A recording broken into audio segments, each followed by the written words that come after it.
সুপ্রিয় ছাত্রীরা, online video ক্লাসে তোমাদের স্বাগত জানাচ্ছি। আমি সুফিয়া মিতুল ম্যাডাম, ব্যবস্থাপনা বিভাগ, আগ্রাবাদ মহিলা কলেজ। আমরা গত ক্লাসে নতুন একটি চ্যাপ্টার শুরু করেছিলাম, কোঅর্ডিনেশন বা সমন্বয় সাধন। তো সমন্বয় সাধন বলতে কি বোঝায়? আমরা জানি সমন্বয় সাধন হচ্ছে ব্যবস্থাপনার একটি গুরুত্বপূর্ণ কাজ। একটা প্রতিষ্ঠানের উদ্দেশ্য অর্জনের জন্যে প্রতিষ্ঠানের যত বিভাগ উপবিভাগ আছে, সকল বিভাগ উপবিভাগ সকল ব্যক্তির কর্মপ্রচেষ্টাকে একত্রিত করা, ঐক্যবদ্ধ করা, সুসংহত করে দলগত প্রচেষ্টাকে শক্তিশালী করা, জোরদার করা এবং শৃঙ্খলা বিধানের কাজকে আমরা এক কথায় বলবো সমন্বয় সাধন। ঠিক আছে? তাহলে প্রাতিষ্ঠানিক লক্ষ্য বা উদ্দেশ্য অর্জনের জন্যে প্রতিষ্ঠানের বিভিন্ন বিভাগ, উপবিভাগ এবং সকল ব্যক্তির কর্মপ্রচেষ্টাকে ঐক্যবদ্ধ এবং সুসংহত করে দলগত প্রচেষ্টাকে জোরদার এবং শৃঙ্খলা আনয়নের কাজকে বা শৃঙ্খলা বিধানের কাজকে আমরা এক কথায় সমন্বয় সাধন বা কোঅর্ডিনেশন বলব। তো আজকে আমরা যে প্রশ্নটি নিয়ে আলোচনা করব বা যে বিষয়টি নিয়ে আলোচনা করব সেটা হচ্ছে কার্যকর সমন্বয়ের পূর্ব শর্ত বা সহায়ক সমূহ। হ্যাঁ, কার্যকর সমন্বয়ের পূর্ব শর্ত বা সহায়ক সমূহ অর্থাৎ সমন্বয়কে কার্যকর করতে হলে যে পূর্ব শর্ত বা সহায়ক সমূহ গুরুত্বপূর্ণ ভূমিকা পালন করে সেই পূর্ব শর্তগুলো আমরা আলোচনা করব। তাহলে দেখো, যে শর্ত আগে থেকে বহাল থাকলে কাজ করা বা কার্য সম্পাদন করা সহজ হয় সেটাকেই ওই কার্য সম্পাদনের সহায়ক বা পূর্বশর্ত বলা হয়। আমি আবারও বলছি, যে শর্ত আগে থেকে বহাল থাকলে কাজ সম্পাদন করা সহজ হয় তাকে ওই কার্য সম্পাদনের পূর্বশর্ত বলা হয়। যেমন ধরো, তুমি তোমার গাড়িতে চড়ে তুমি তোমার গ্রামের বাড়িতে যেতে চাইছো বা গ্রামের বাড়িতে যাবে। তাহলে গ্রামের বাড়িতে যেতে হলে তোমার গাড়িটি কিন্তু চলাচলের উপযোগী হতে হবে। হ্যাঁ? এবং রাস্তাটা, যে রাস্তায় দিয়ে তুমি যাবে সেই রাস্তাটা কিন্তু গাড়ি চলাচলের উপযোগী হতে হবে। তাহলে এটা হচ্ছে পূর্বশর্ত। আবার ধরো, তুমি একটা গাড়ি কিনতে চাইছো। তাহলে গাড়ি কিনতে চাইলেই কিন্তু হবে না, পরিকল্পনা করলেই হবে না। তাহলে গাড়ি কিনতে হলে তোমার টাকার প্রয়োজন। সেই টাকা জোগাড় করতে হবে এবং জোগাড় হওয়ার নিশ্চয়তাই কিন্তু পূর্ব শর্ত হিসাবে এখানে গণ্য হবে। তাহলে পরিকল্পনা নিলেই হচ্ছে না। সেই পরিকল্পনাকে বাস্তবায়ন করতে হলে আমাদের কিছু পূর্ব শর্ত বা কিছু নিশ্চয়তা মিলিয়েই কিন্তু আমাদের পরিকল্পনা বাস্তবায়ন করতে হবে। ঠিক একইভাবে একটা প্রতিষ্ঠানে সমন্বয় কার্যকে সফল করতে হলে কিছু পূর্ব শর্ত আছে, কিছু পূর্ব শর্ত কার্যকর করতে হবে, কিছু পূর্ব শর্ত নিশ্চিত করতে হবে। সেগুলোই আমরা এখানে ধারাবাহিকভাবে আলোচনা করব। তো প্রথম কাজটা হচ্ছে সহজ সংগঠন। আমরা জানি যে সংগঠন হচ্ছে কাজ বিভাজন করা, আ দায়িত্ব কর্তৃত্ব নির্ধারণ করা, হ্যাঁ? সেই দায়িত্ব কর্তৃত্ব আ বন্টন করা এবং বিভিন্ন ব্যক্তি এবং বিভাগের মধ্যে পারস্পরিক একটা সম্পর্ক নির্ধারণ করার নামই হচ্ছে সংগঠন। তাহলে সংগঠন কাঠামো প্রণয়নে সংগঠন প্রক্রিয়ার যে কাজগুলো আছে সেই কাজগুলো সহজ হতে হবে, সুস্পষ্ট হতে হবে, সুনির্দিষ্ট হতে হবে। সবার কাছে সেটা বোধগম্য হতে হবে। তাহলে সেটাকে আমরা কি বলব? সহজ সংগঠন বলব। হ্যাঁ? আমি আবারও বলছি, সংগঠন কাঠামো প্রণয়নে সংগঠন প্রক্রিয়ার কাজগুলো সহজ, সুস্পষ্ট, সুনির্দিষ্ট করা গেলে এবং সেটা যদি সবার নিকট বা সবার কাছে যদি সহজে বোধগম্য হয়, তাহলে সেটাকে আমরা বলব সহজ সংগঠন। সংগঠন কাঠামো যত সহজ হবে, সমন্বয় কাজও কিন্তু ততই সহজ হবে। হ্যাঁ? তাহলে সংগঠন কাঠামো যত সহজ হবে, সমন্বয় কাজও কিন্তু তত সহজ হবে। তো সহজ সংগঠনের জন্যে আমাদের কি করতে হবে? কাজের সঠিক বিভাগীয়করণ কিন্তু এখানে খুবই গুরুত্বপূর্ণ এবং প্রতিষ্ঠানের যতগুলো বিভাগ আছে, যেমন ধরো উৎপাদন বিভাগ, ক্রয় বিভাগ, বিক্রয় বিভাগ, বিপণন বিভাগ, এই প্রত্যেক বিভাগগুলোকে এমনভাবে সাজাতে হবে যাতে সেগুলো পাশাপাশি থেকে পারস্পরিক সহায়তা দায়িত্ব পালন করতে পারে। দায়িত্ব কর্তব্য সঠিকভাবে যদি সংজ্ঞায়িত করা যায় বা সঠিকভাবে যদি সংজ্ঞায়িত হয়, তাহলে সমন্বয়ও কিন্তু অনেকাংশে সহজ হয় এবং সহজ সংগঠন কর্তৃত্ব প্রবাহ এবং যোগাযোগের ক্ষেত্রে গাইডলাইন হিসেবে কাজ করে, যেটা সমন্বয়কে খুব সহজ করে দেয়। ঠিক আছে? তাহলে আমরা এক কথায় বলব যে সংগঠন কাঠামো যত সহজ হবে, সমন্বয় কাজও তত সহজ হয়ে যাবে। দ্বিতীয় কাজটা হচ্ছে সমন্বিত লক্ষ্য বা উদ্দেশ্য। হ্যাঁ? তো লক্ষ্যটা কি? আমরা জানি যে লক্ষ্য হচ্ছে পরিকল্পনা আকাঙ্ক্ষিত ফল। হ্যাঁ? পরিকল্পনার প্রত্যাশিত ফল, পরিকল্পনার অভিপ্রেত ফলকে আমরা এক কথায় বলব লক্ষ্য। তো যে চূড়ান্ত ফল অর্জনের জন্যে প্রতিষ্ঠানের কার্যক্রম পরিচালিত হয়, সেটাকে আমরা উদ্দেশ্য বা লক্ষ্য বলব। প্রতিষ্ঠানের মূল লক্ষ্যগুলোকে সামনে রেখে বিভিন্ন বিভাগ এবং উপবিভাগের লক্ষ্য বা উদ্দেশ্য নির্দিষ্ট করা হয়। সেই উদ্দেশ্যগুলোকে আমরা সমন্বিত লক্ষ্য বা উদ্দেশ্য বলব। আমি আবারও বলছি, প্রতিষ্ঠানের মূল একটা লক্ষ্য থাকবে, মূল একটা উদ্দেশ্য থাকবে। সেই মূল লক্ষ্যকে কেন্দ্র করে যতগুলো বিভাগ আছে, যতগুলো উপবিভাগ আছে, সে বিভাগ উপবিভাগের লক্ষ্য বা উদ্দেশ্য নির্দিষ্ট করা হলে সেই উদ্দেশ্যকে আমরা কি বলব? সমন্বিত লক্ষ্য বা উদ্দেশ্য।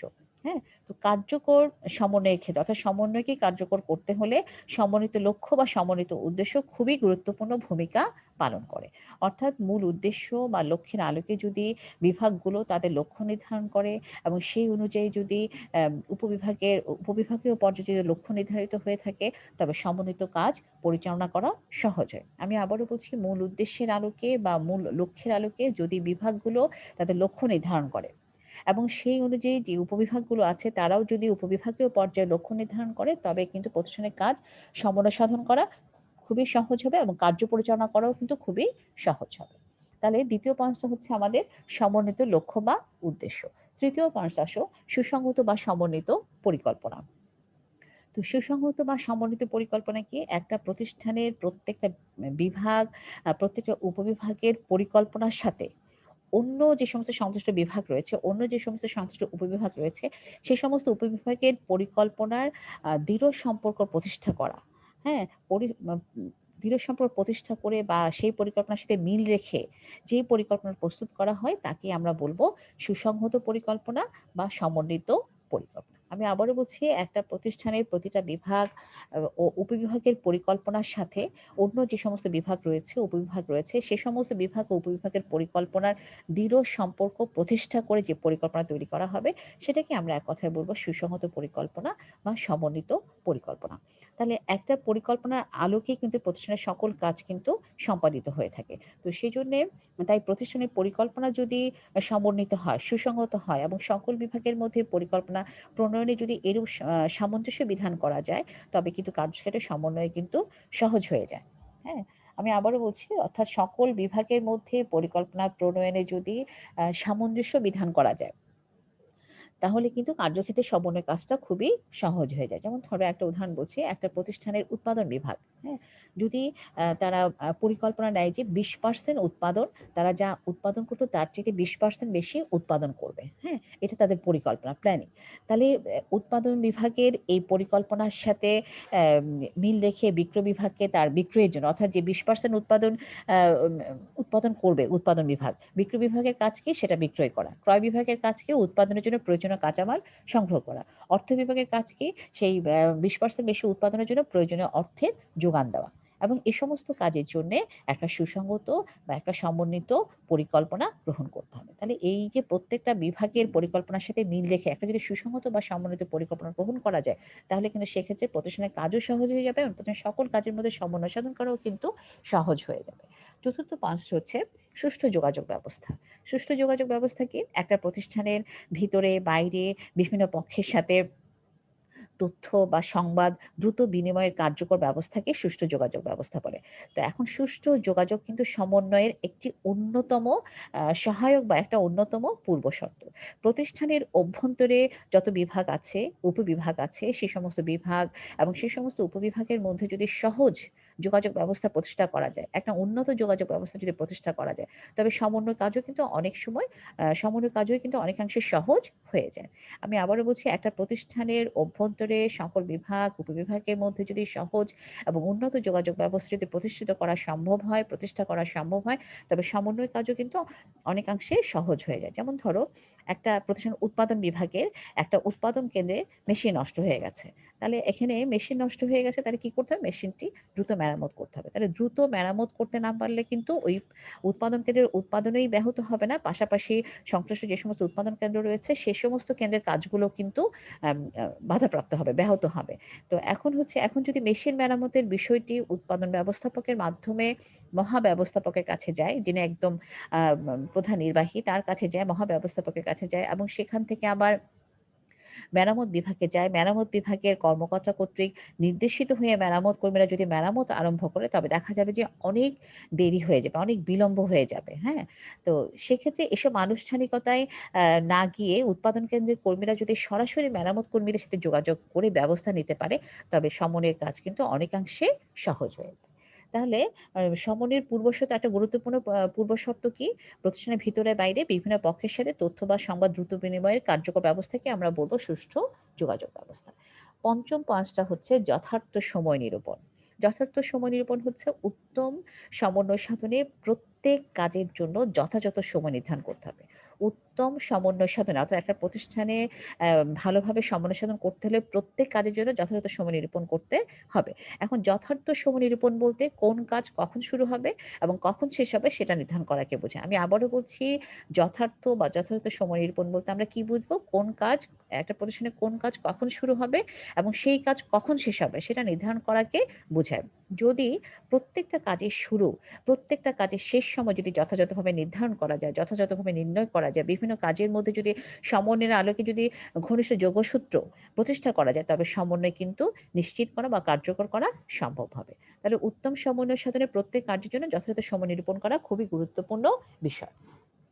ষষ্ঠ পয়েন্ট হচ্ছে স্বতঃস্ফূর্ত সংযোজন বা স্বতঃস্ফূর্ত সমন্বয়। হ্যাঁ? একটা প্রতিষ্ঠানে বিভিন্ন ব্যক্তি, বিভাগ, উপবিভাগের কাজে স্বেচ্ছায় এবং স্বতঃস্ফূর্তভাবে একের সাথে অন্যের সমন্বয় সাধনের রীতি গড়ে উঠলে সেটাকে আমরা কি বলবো? স্বতঃস্ফূর্ত সংযোজন বা সমন্বয়। আমি আবারও বলছি, একটা প্রতিষ্ঠানে বিভিন্ন ব্যক্তি, বিভিন্ন বিভাগ, উপবিভাগের কাজে স্বেচ্ছায় ও স্বতঃস্ফূর্তভাবে একের সাথে অন্যের সমন্বয় সাধনের রীতি যদি গড়ে ওঠে, তো সেটাকে আমরা বলব স্বতঃস্ফূর্ত সংযোজন বা স্বতঃস্ফূর্ত সমন্বয়। বিভিন্ন বিভাগ এবং উপবিভাগের মধ্যে এরূপ সমন্বয়ের প্রবণতা যদি থাকে, এরূপ সমন্বয়ের প্রবণতা যদি গড়ে ওঠে, তাহলে কিন্তু সেটা উত্তম সমন্বয়ের জন্য খুবই অপরিহার্য। উত্তম সমন্বয়ের জন্য সেটা কিন্তু খুবই গুরুত্বপূর্ণ। আনুষ্ঠানিক প্রকৃতির সমন্বয় ব্যবস্থা কিন্তু সবসময় ভালো ফল দিতে পারে না। হ্যাঁ? আনুষ্ঠানিকভাবে যদি আমরা একটা প্রতিষ্ঠানের বিভিন্ন বিভাগ বা উপবিভাগের কাজের মধ্যে সমন্বয় করতে যাই, সেটা কিন্তু ভালো ফল নাও দিতে পারে। তো সেক্ষেত্রে বিভিন্ন কর্মী, বিভিন্ন বিভাগের মধ্যে সুসম্পর্ক স্থাপনে অনানুষ্ঠানিক ইনফরমাল, হ্যাঁ? অনানুষ্ঠানিক ও স্বতঃস্ফূর্ত যোগাযোগ ব্যবস্থা গড়ে তুলতে পারলে অধিকাংশ ক্ষেত্রে কিন্তু ভালো ফল পাওয়া যায় এবং সমন্বয় সাধন করাও কিন্তু সহজ হয়। সবশেষ পয়েন্টটা হচ্ছে উত্তম তত্ত্বাবধান।